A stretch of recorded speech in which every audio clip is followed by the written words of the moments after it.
أعوذ بالله من الشيطان الرجيم. بسم الله الرحمن الرحيم. يسألونك عن الأنفال، قل الأنفال لله والرسول، فاتقوا الله وأصلحوا ذات بينكم وأطيعوا الله ورسوله إن كنتم مؤمنين.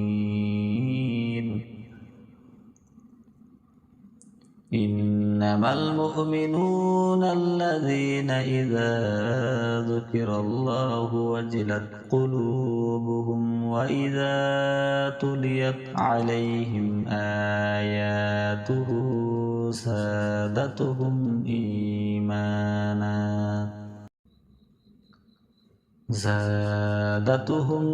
إيمانا وعلى ربهم يتوكلون.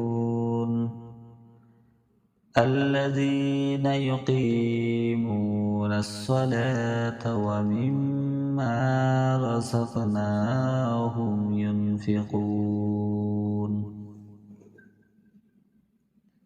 أولئك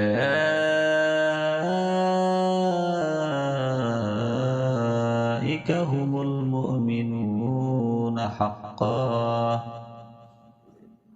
لهم درجات عند ربهم ومغفرة ورزق كريم. كما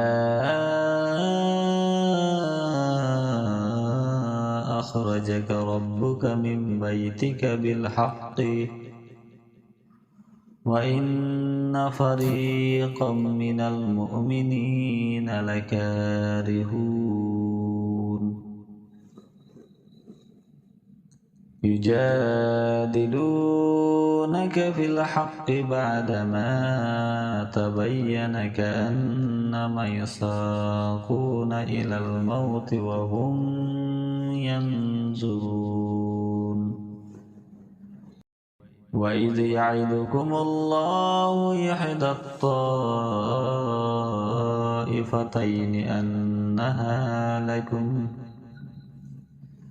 أنها لكم وتودون أن غير ذات الشوكة تكون لكم ويريد الله أن يحق الحق بكلماته ويقطع دابر الكافرين.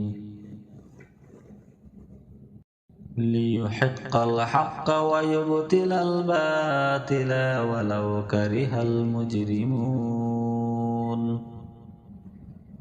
إذ تستغيثون ربكم فاستجاب لكم أني ممدكم بألف من الملائكة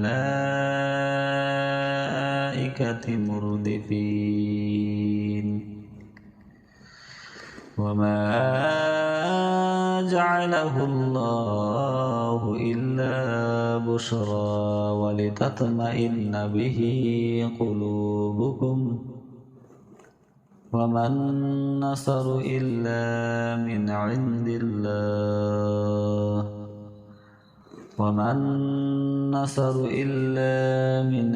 الله إن الله عزيز حكيم.